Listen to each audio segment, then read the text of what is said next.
Depuis l'aube des temps, les humains adoptent un ensemble d'actes rituels, liés ou non au domaine du divin, dont les noms varient selon les croyances. La religion est la reconnaissance par l'homme d'un pouvoir ou d'un principe supérieur. L'attitude intellectuelle et morale de la foi religieuse concerne aujourd'hui le mode de vie de plus des 2/3 de l'humanité. Parmi ce vaste ensemble, nous vous proposons de parcourir les origines, les principes fondamentaux, les rites et les fêtes du judaïsme, du catholicisme, de l'islam, dont la base commune est la reconnaissance d'un Dieu unique.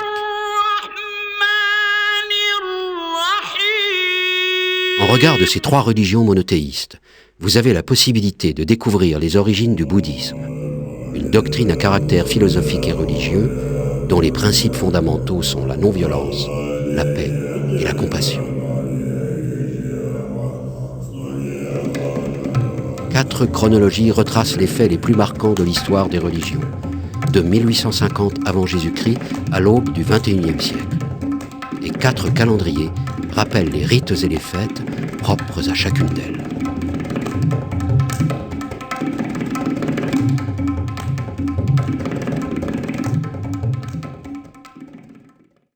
Les religions monothéistes reposent sur la même base, la croyance en un Dieu unique. Cependant, l'évolution de la pensée humaine est faite de transformations et de différences, parfois de divisions. Pour les religions, elles portent sur de multiples interprétations des mêmes textes sacrés et donnent naissance à des particularismes devenus, avec le temps et les faits de l'histoire, des courants religieux qui se sont répandus dans le monde entier. Le compte des années du calendrier juif commence selon la tradition avec la création du monde, soit 3760 ans avant l'ère chrétienne. Ainsi, pour passer du calendrier chrétien au calendrier juif, il suffit d'ajouter 3760. Par exemple, l'an 2000 correspondra à l'an 5760. Le temps hébraïque se définit par rapport au mouvement de la lune et du soleil. Le mois est défini par la lune et son renouvellement. Chaque mois comporte 29 ou 30 jours, mais les années ont un rythme solaire. Il est donc parfois nécessaire de combler une différence de 11 jours entre l'année solaire et l'année lunaire. La particularité de l'année juive est qu'elle possède parfois un 13e mois. On dit alors que l'année est enceinte. L'ère chrétienne débute en l'an 754 de la fondation de Rome, environ 5 à 7 ans après la naissance de Jésus. Elle fait suite à l'ère romaine de Dioclétien, dite des martyrs, et fut établie au VIe siècle après Jésus-Christ, sous Justinien, par le savant religieux Denis le Petit. Le calendrier chrétien est basé sur le cycle solaire, soit 365 jours pour une année, contrairement au calendrier hébraïque qui se définit par rapport au cycle lunisolaire. Les mois de l'année chrétienne comportent 12 mois successifs, de janvier, premier mois, à décembre, dernier mois de l'année. Pour les chrétiens, l'année est basée sur Pâques et la Semaine sainte. La date mobile de Pâques entraîne la date de 11 autres fêtes, dont le carême, les rameaux, l'Ascension et la Pentecôte. Comme dans le judaïsme, les fêtes chrétiennes suivent le rythme des saisons. Le calendrier musulman purement lunaire se décale constamment par rapport au calendrier solaire chrétien ou lunisolaire juif.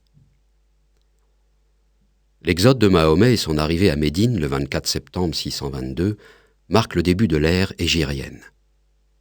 L'année musulmane comporte 12 mois de 29 ou 30 jours et dure 355 ou 356 jours, ce qui crée une différence d'environ 11 jours avec le calendrier solaire. Pour passer du calendrier hégirien au calendrier grégorien, on multiplie l'année hégirienne par 0,97 et l'on ajoute 622. Ainsi, les années 1419-1420 de l'hégire correspondent aux années 1998-1999. L'anniversaire du départ de Mahomet pour l'Exode à Médine est devenu le nouvel an de l'islam.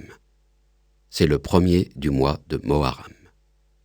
La roue du temps est le mécanisme qui régit le calendrier du quotidien, issu des rythmes lunaires. Les jours de la semaine sont nommés en fonction des planètes et forment des mois de 30 jours d'appellation strictement ordinale, premier mois, deuxième mois, troisième mois, etc. Chaque mois débute à la nouvelle lune, si bien que la pleine lune en marque le milieu. L'année tibétaine est donc lunaire et commence à la nouvelle lune de février, précédée par une journée durant laquelle on se débarrasse de tout ce qui a été négatif au cours de l'année écoulée. La veille du Nouvel An est consacrée en général au nettoyage approfondi de sa maison ou de sa tente chez les nomades. Jours fastes et néfastes sont pris en compte dans les activités quotidiennes. Le 8e jour du mois étant dédié au Bouddha de médecine, le 15e au Bouddha Amitabha et le 30e à Shakyamuni, le Bouddha historique. Afin de rétablir la concordance entre les années solaires et lunaires, un jour est simplement sauté de temps à autre, et les ajustements nécessaires sont régulièrement opérés pour éviter d'inextricables difficultés.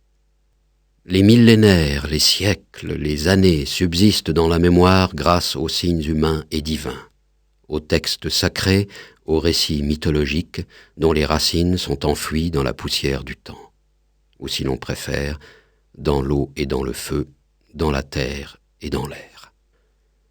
Cette chronologie survole près de 4000 ans.